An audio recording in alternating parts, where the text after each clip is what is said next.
5 millions de crocodiles. Un chiffre si absurde qu'il bascule du mythe au miroir. Sous le ciel torride du Sahel où le Burkina Faso transforme l'invraisemblable en boussole de renaissance. Et où l'eau absente dicte encore la loi des jours, des récoltes, des départs silencieux. Quand Ibrahim Traoré prononce ces créatures anciennes, il parle d'équilibre, de mémoire, d'une souveraineté écologique qui refuse la permission, qui s'appuie sur la science et assume l'audace d'apprendre des rivières plutôt que de les dompter. Alors, si les rivières d'Afrique reprenaient souffle, que nous révéleraient-elles sur nos peurs, nos promesses et la manière d'habiter ce continent sans l'abîmer? Ce projet n'était pas une fable, mais une promesse.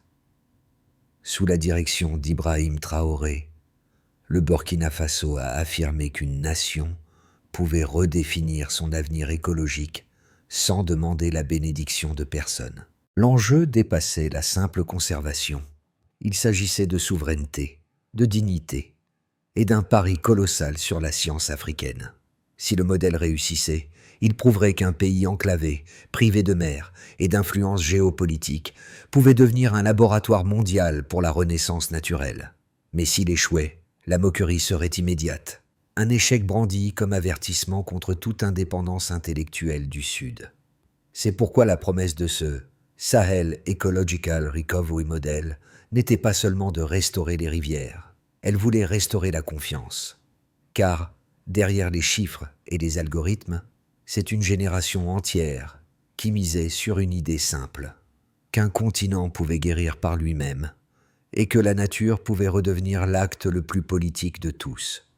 La révélation arriva comme un écho. 2 lignes d'un communiqué ministériel suffirent à faire trembler tout un continent. Le modèle repose sur une simulation de 5 millions de crocodiles. En quelques heures, la nouvelle traversa les frontières, entre incrédulité et fascination. Derrière ce chiffre extravagant, Ibrahim Traoré proposait bien plus qu'une expérience numérique, un miroir pour l'Afrique. Car, sous la surface, ce n'était pas l'histoire d'un animal, mais celle d'un équilibre perdu. Depuis des décennies, les rivières du Sahel se sont éteintes l'une après l'autre, victimes de la déforestation, des sécheresses et de l'extraction minière. Les pêcheurs ont vu leurs filets se vider, les villages se dissoudre, les marais se transformer en poussière. Mais Traoré, lui, a refusé d'y voir une fatalité. Il a appelé ses ingénieurs, ses biologistes, ses cartographes. Ensemble, ils ont conçu un modèle écologique où chaque donnée serait un pas vers la mémoire de l'eau. Leur idée, simuler le retour des prédateurs supérieurs, les crocodiles, pour comprendre comment la nature, autrefois, s'autorégulait sans intervention humaine. Cette mini-révélation a bouleversé le récit. Le Burkina Faso ne jouait plus à Dieu, il jouait à la nature. Ce que d'autres voyaient comme folie devenait méthode, un essai scientifique pour observer comment l'équilibre se restaure quand la prédation retrouve sa place. Pour les sceptiques, cela restait un spectacle numérique. Pour les partisans, c'était un manifeste. Et pour beaucoup d'Africains, c'était un signal d'indépendance intellectuelle. Derrière chaque pixel du modèle, il y avait une phrase implicite. Nous pouvons penser par nous-mêmes. Ainsi, au-delà des crocodiles, le projet révélait une vérité plus vaste. La renaissance écologique n'est pas un miracle. C'est une décision politique. Dans ce récit, il y a des visages avant les chiffres, des ingénieurs, des hydrologues, des étudiants et un capitaine, Ibrahim Traoré, devenu le fil conducteur d'un pays en mutation. Dans un laboratoire discret de Ouagadougou, une jeune biologiste, Aïssata, fait tourner la simulation des 5 millions de crocodiles sur un serveur bricolé avec du matériel recyclé. À l'écran, les flux d'eau s'animent, les deltas se reforment, les sols reverdissent. Pour la première fois, Elle voit son pays non pas comme un patient de l'aide internationale, mais comme un architecte du renouveau. Les premiers résultats surprennent. Les modèles prédisent une hausse de 12% de l'humidité du sol dans les zones ici testées virtuellement. Ce n'est pas encore la réalité, mais c'est une preuve d'idée, un signal que la nature peut se reconstruire si on lui redonne une trame. Les médias locaux en parlent timidement. À l'international, le scepticisme domine encore. Mais à Wahiguya, un vieux pêcheur murmure « Si les rivières renaissent à l'écran, peut-être renaîtront-elles dans nos mains ». Cette phrase, reprise par la télévision nationale, devient un refrain. Ce n'est plus un projet scientifique, c'est un langage nouveau où les algorithmes racontent la mémoire de l'eau. Et Traoré comprend alors que l'écologie, pour son peuple, n'est pas un luxe, c'est une continuité vitale. Tout a commencé par un simple fichier, un script anonyme envoyé sur le serveur du ministère, baptisé Sahel Recovery 20.0. Personne ne savait encore qu'il allait allumer une étincelle. En quelques jours, les premières simulations furent lancées. 5 millions de crocodiles virtuels se déplaçant à travers un Sahel numérique, suivant les anciens lits de rivières oubliées. Les algorithmes calculaient les échanges de nutriments, la rétention d'eau, la densité des poissons. Et chose inattendue, les données racontaient une histoire, celle d'un équilibre qui pouvait renaître sans intervention étrangère. Ibrahim Traoré suivait tout depuis une salle sobre du palais présidentiel. Pas de décor, pas de faste, juste des écrans et une conviction. Nous devons guérir avant d'être sauvés. Quand les premiers graphiques synthètes montrèrent un retour théorique de 18% de la végétation sur certaines zones, il convoqua la presse. Le lendemain, les titres s'enflammèrent. Burkina Faso veut ressusciter ses rivières avec des crocodiles. Le monde rit d'abord, puis il écouta. Le ministère expliqua « Aucun reptile ne serait relâché. Il s'agissait d'une simulation éducative, d'un modèle conceptuel pour comprendre les boucles de rétroaction naturelles. » Pourtant, la confusion persistait. Les réseaux occidentaux parlaient de fantasmes écologiques. Les jeunes Africains, eux, y voyaient un défi lancé au statu quo. Dans les universités, on organisait des débats. À Bobo-Dioulasso, un étudiant s'exclama « Nous ne jouons pas avec la nature, nous la comprenons ». La controverse fit exploser la visibilité du projet. Les scientifiques locaux publièrent des extraits du code source sur des forums open source. Des chercheurs ghanéens et nigérians proposèrent des contributions. Le hashtag #Africa Reclaims Water apparut pour la première fois. Ce qui n'était qu'un programme devint un mouvement. Mais chaque vague porte son contre-courant. Les critiques affirmaient que Traoré manipulait la symbolique écologique pour masquer des ambitions politiques. Certains diplomates parlaient d'écologie de propagande. Pourtant, dans les villages, personne ne parlait de politique.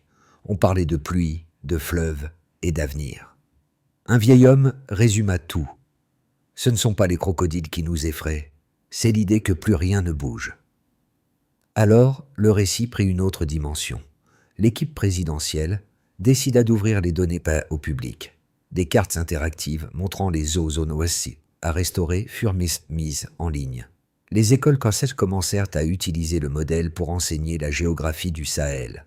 À la télévision, des enfants expliquaient les cycles de l'eau à partir du modèle Traoré. Le rêve s'était transformé en pédagogie, et la pédagogie, peu à peu, en politique. Ce n'était plus une simple expérience scientifique, mais le point de bascule d'une identité nationale. Le Burkina Faso ne simulait plus des crocodiles. Il simulait son propre retour à la vie. Les chiffres, cette fois, parlaient plus fort que les slogans. Après 100 jours de simulation, l'équipe scientifique d'Ibrahim Traoré publia ses premiers résultats officiels. Le modèle montrait qu'une restauration virtuelle des prédateurs supérieurs pouvait augmenter la stabilité des sols de 27%, améliorer la rétention d'eau de 19% et réduire de 14% la prolifération d'algues toxiques dans les bassins testés. Ces pourcentages ne sortaient pas d'un chapeau. Ils provenaient de calculs de flux, de matrices écologiques et d'observations croisées avec des études de l'US Geological Survey. Chaque donnée s'accompagnait d'un sens. 27%, c'était la preuve que la nature, laissée à elle-même, retrouve sa cohérence. 19%, c'était la promesse d'une résilience hydrologique.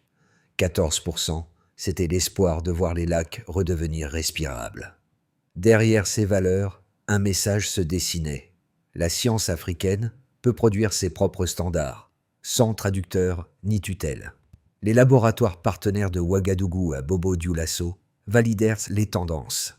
Les résultats furent intégrés dans un modèle open source hébergé sur des serveurs communautaires, permettant aux chercheurs du Ghana et du Niger d'y injecter leurs propres données. Le Sahel Recovery Model devenait un écosystème collaboratif. Mais ces chiffres, si solides soient-ils, provoquèrent un autre type de réaction. Dans les capitales occidentales, des experts questionnaient la méthode.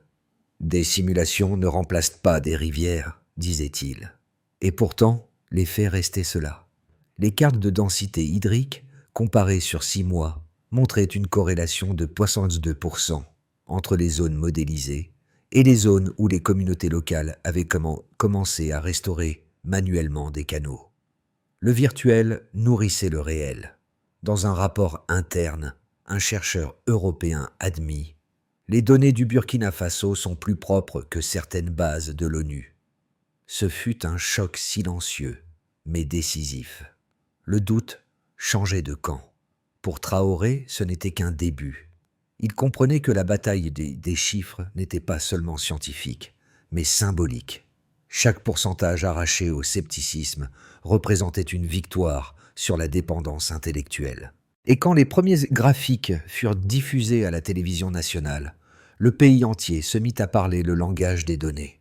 Les enfants apprirent que 27% pouvaient signifier liberté et que 19% ressemblaient à de la dignité. Le Burkina Faso, pour la première fois, mesurait sa renaissance. Les critiques, cette fois, n'étaient plus silencieuses. Dans les colonnes d'un grand rang quotidien européen, un éditorial titra « Le Burkina Faso joue à Dieu avec la nature ». Les sceptiques affirmaient que simuler des crocodiles revenait à nier la complexité du réel. Ils voyaient dans le projet de Ibrahim Traoré une opération d'image, une manière de convertir l'écologie en arme politique et de séduire une jeunesse assoiffée de symboles. Selon eux, les simulations ne remplaceraient jamais des politiques concrètes de gestion de l'eau, et l'enthousiasme populaire risquait de masquer les défis techniques réels. Mais face à ces arguments, d'autres voix s'élevèrent. Les écologistes africains répondirent que le Burkina Faso n'improvisait pas. Il innovait. Il soulignait que les pays occidentaux avaient eux aussi reconstruit leurs écosystèmes grâce à des modèles numériques avant toute intervention physique. Quand l'Europe réintroduit les loups, on parle de courage scientifique. Quand l'Afrique restaure ses rivières, on parle de folie. Cette phrase, signée d'une chercheuse sénégalaise, fit le tour des réseaux. Et puis, il y avait la donnée brute. Les rapports indépendants confirmaient-la. La rigueur des calculs, la clarté des protocoles, la cohérence des hypothèses. Rien n'était laissé au hasard. Ce n'était pas un mythe de crocodile, mais une démonstration qu'un pays du Sud pouvait mener un projet de recherche d'envergure mondiale sans traducteur ni mécène. En opposant les deux camps, le débat révéla une fracture plus profonde, celle de la confiance. Derrière la science, c'était la légitimité même de la pensée africaine qui se jouait. Et c'est peut-être là que Traoré marqua son point le plus fort. En refusant de se défendre, il força le monde à reconsidérer ses propres préjugés. Le déclic vint d'une seule phrase. Lors d'une allocution brève, Ibrahim Traoré déclara d'un ton calme « Nous n'avons pas besoin d'autorisation pour guérir notre terre. » Silence, puis tonnerre d'applaudissements. Ce moment devint viral, repris sur les murs, les radios, les réseaux. Le projet des 5 millions de crocodiles cessa d'être une expérience. Il devint un serment collectif. Les jours suivants, le modèle fut ouvert en accès libre. Des écoles l'utilisèrent pour simuler la renaissance de leur propre rivière.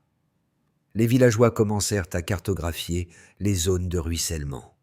Le numérique touchait le réel, et, dans ce frémissement, quelque chose changea. Le discours sur la nature se fit discours sur la liberté. Pour la première fois, le Sahel n'était plus décrit comme une victime du climat, mais comme un territoire qui s'invente. Le monde observait, incrédule, comment une idée née dans un désert pouvait enseigner au reste de la planète le courage de recommencer. Le point médian était atteint. L'Afrique cessait d'attendre. Elle commençait à agir. Les conséquences casséistes dépassèrent toutes les prévisions. Le Sahel Ecological Recovery Model de Ibrahim Traoré devint un prisme à travers lequel le continent entier se regardait. Dans les villages du Nord, les agriculteurs commencèrent à rouvrir d'anciens canaux d'irrigation, inspirés par les cartes du projet.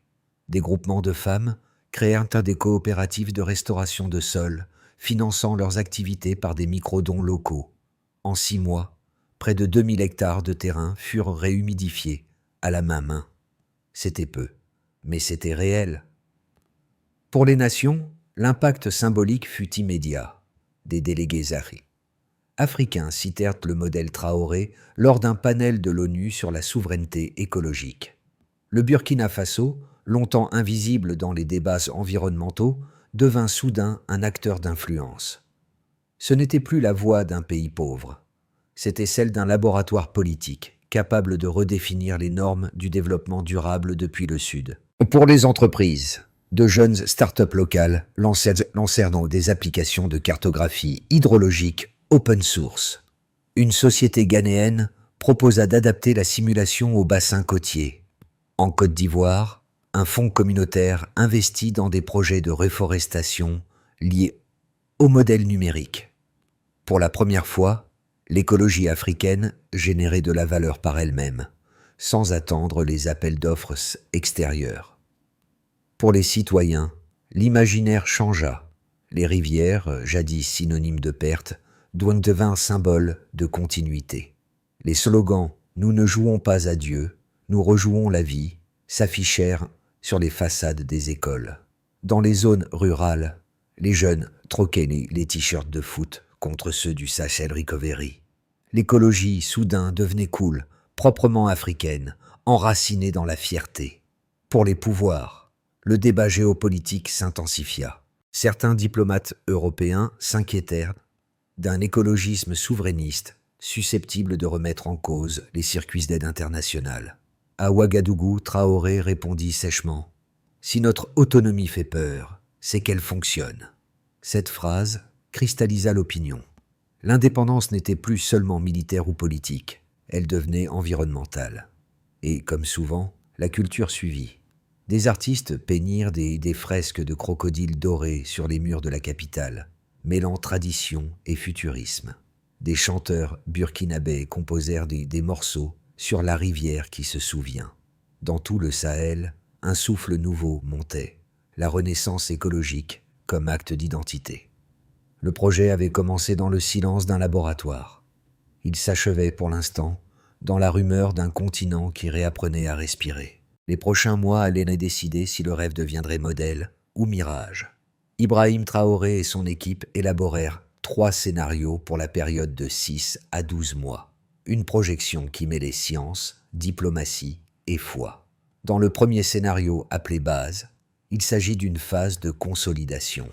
Dans cette version, le Burkina Faso poursuit la simulation en y intégrant des données satellitaires réelles et des observations de terrain.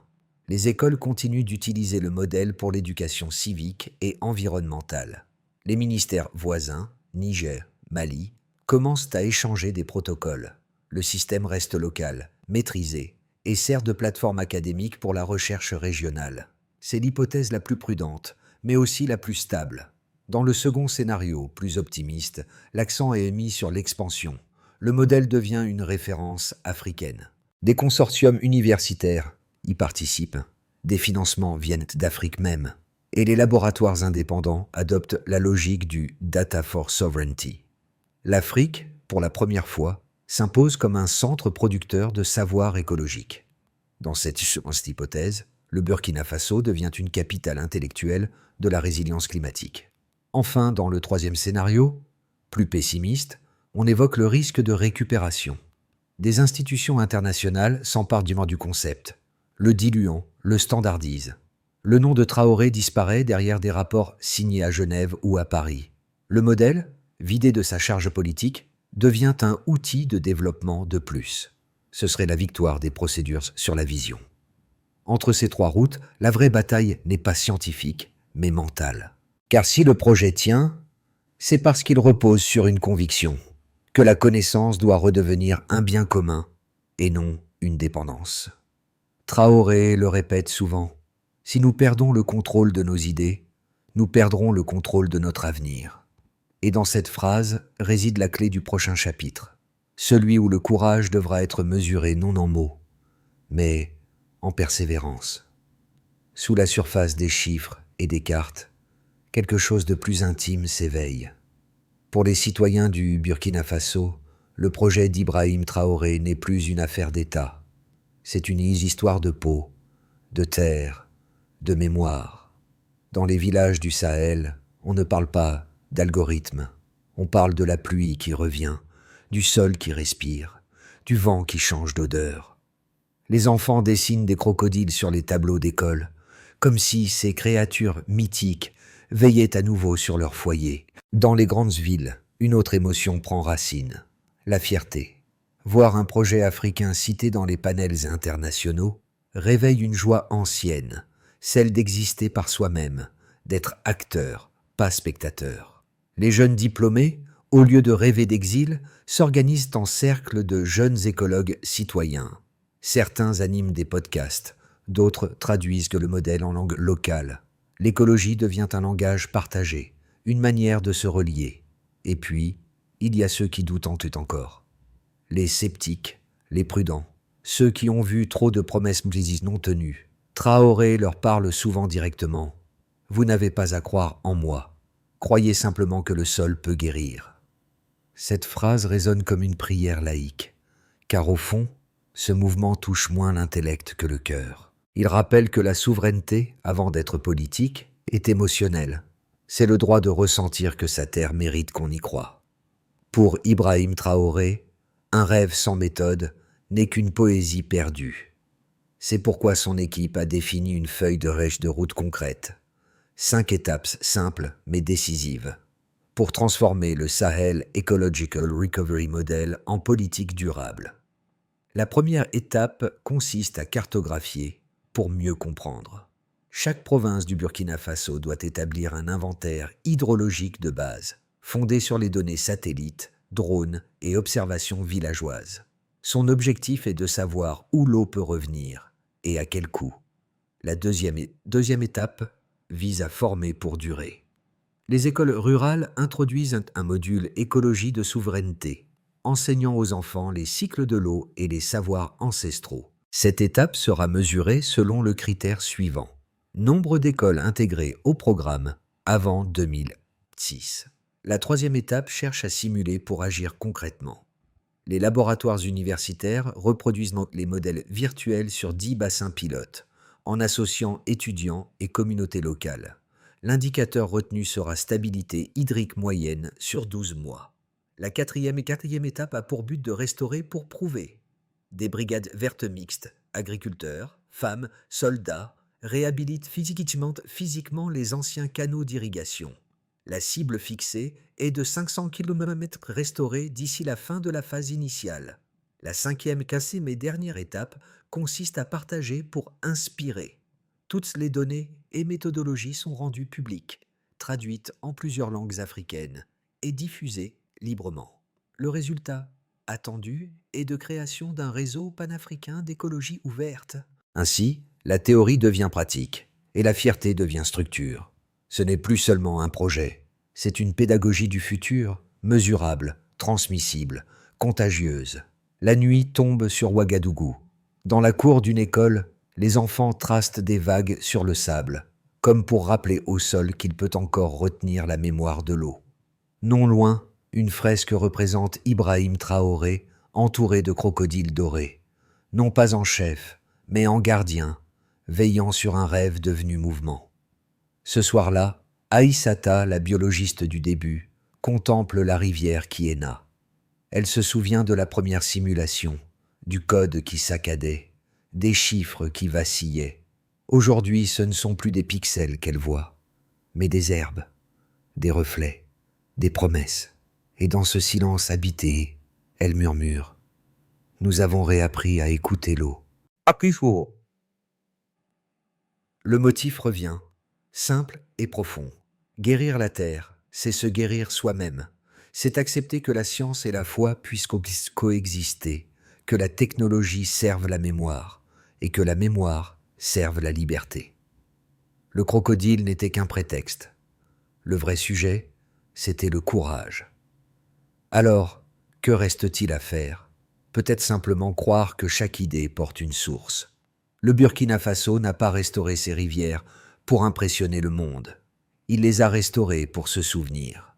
Et à travers cette mémoire, Ibrahim Traoré a offert plus qu'un modèle, une permission collective de rêver autrement. Aujourd'hui, ce rêve circule, dans les salles de classe, dans les laboratoires, dans les champs redevenus verts. Il circule aussi dans nos conversations, chaque fois qu'on ose parler d'avenir sans ironie. Parce qu'au fond, la renaissance écologique n'est pas une affaire de technologie, mais de dignité. Alors si vous pensez, vous aussi qu'une terre peut redevenir libre dès qu'on lui rend sa voix, parlez-en, partagez, enseignez-le. Rejoignez ceux qui refusent de croire que la survie est le seul horizon possible, car parfois, une idée née dans un désert suffit à réinventer le monde.